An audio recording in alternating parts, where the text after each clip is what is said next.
नमस्कार, तुमचं सर्वांचं अगदी मनापासून स्वागत आहे माझ्या चॅनलमध्ये. तर आज आपल्याला बनवायचे गव्हाच्या पिठापासून कुरकुरीत डोसे. तर चला आपण रेसिपीला सुरुवात करूया. आणि चॅनलवर कोणी नवीन असेल तर प्लीज चॅनलला सबस्क्राईब करा.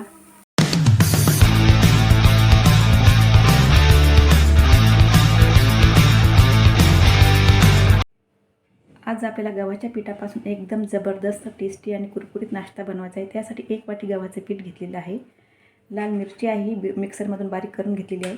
त्यानंतर कोथिंबीर घेतलेली आहे, पत्ताकोबी आहे, कांदा आहे आणि कढीपत्ता आहे. चला तर आता यामध्ये आपल्याला पीठ टाकून घ्यायचं आहे. पीठ आवडीनुसार कमी जास्त करू शकता, तसं काय नाही, 1 वाटीच पाहिजे. तुमच्या आवडीप्रमाणे तुम्हाला जेवढं लागतं त्याप्रमाणे तुम्ही घेऊ शकता. तर पिठामध्ये आपल्याला थोडं थोडं पाणी टाकून मिक्स करून घ्यायचं आहे. सरसरीत बॅटर भिजवायचं आहे आपल्याला, जास्त घट्ट नाही करायचं. थोडं थोडंच पाणी टाकायचं आहे आणि एकाच डायरेक्शनमध्ये फिरून घ्यायचं आहे आपल्याला. एकदम जास्त पाणी घालायचं नाही आहे. या पद्धतीने करायचं आहे. तर गव्हाच्या पिठापासून पोळ्याच का बनवायच्या, कधी कधी असाही नाश्ता करून बघा, खूप छान टेस्टी लागतो आणि मुलांनाही खूप आवडतो. हेल्दी नाश्ता आहे. छान व्यवस्थित आपण हे पीठ भिजवून घेणार आहोत.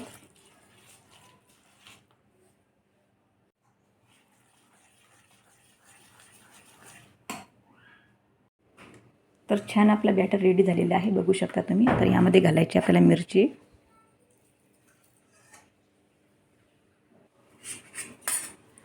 कांदा, हे सर्व यामध्ये आपल्याला घालून घ्यायचं आहे आणि छान व्यवस्थित मिक्स करायचं आहे.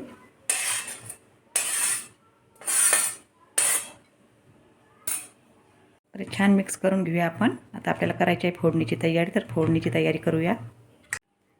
तर गॅसवर पॅन ठेवलेला आहे, यामध्ये घालायचं आहे आपल्याला चमचाभर तेल. तर तेल छान गरम झालेलं आहे. मोहरी घालायची आपल्याला, जिरे घालायचे आहेत, हिंग घालायचा आहे, कढीपत्ता घालायचा आहे. गॅस बंद करून घ्यायचा आहे आणि ही फोडणी आपल्याला या बॅटरमध्ये घालून घ्यायची आहे आपल्या. तर फोडणी घालूया आपण.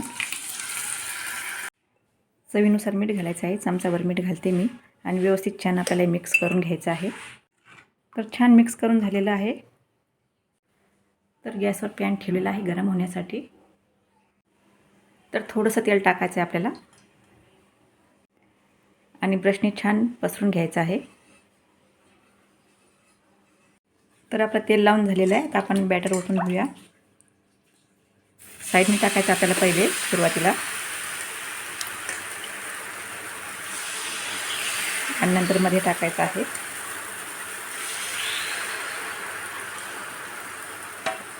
या पद्धतीने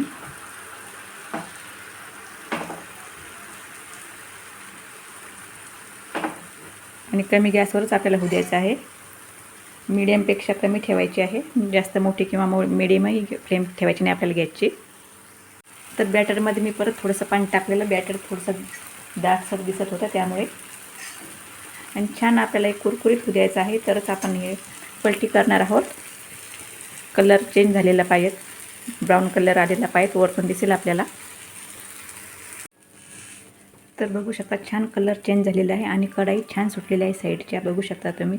सहज हाताने निघेल, बघू शकता. आता आपण दुसऱ्या साईडने टाकून घेऊया आणि छान व्यवस्थित भाजून घ्यायचं आहे आपल्याला दुसऱ्या साईडनेही. तर आता आपण हा डोसा काढून घेऊया. छान झालेला आहे, बघू शकता तुम्ही, एकदम पातळ आणि कुरकुरीत झालेला आहे. तर दुसरी साईडही छान झालेली आहे. आता मी काढून घेते आणि परत ह्याच पद्धतीने आपल्याला दुसरा करायचा आहे.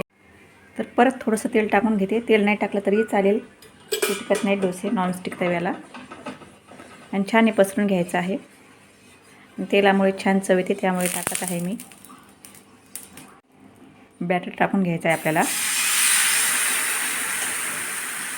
छान होतात, अगदी 10 मिनिटात, जास्त वेळही लागत नाही किंवा भिजून ठेवायचं कामही नाही. काहीतरी चटपटीत खाऊशी वाटतं तर ह्या पद्धतीने तुम्ही डोसे बनवू शकता गव्हाच्या पिठाचे, एकदम हेल्दी आणि मुलांनाही खूप आवडतात. आणि बॅटर ओतून झालेलं आहे, छान जाळी पडलेली आहे, बघू शकता तुम्ही. तर बघू शकता याही डोस्याच्या छान कडा सुटलेल्या आहेत. आता आपण हातानेच काढून घेते मी. छान ह्या साईडने आपण भाजून घेणार आहोत. तुटता वाजता, तर सांभाळून पलटी करताना. आणि बघू शकता की खूप सोप्या पद्धतीने होतात ते डोसे आणि खूप हेल्दी आहेत.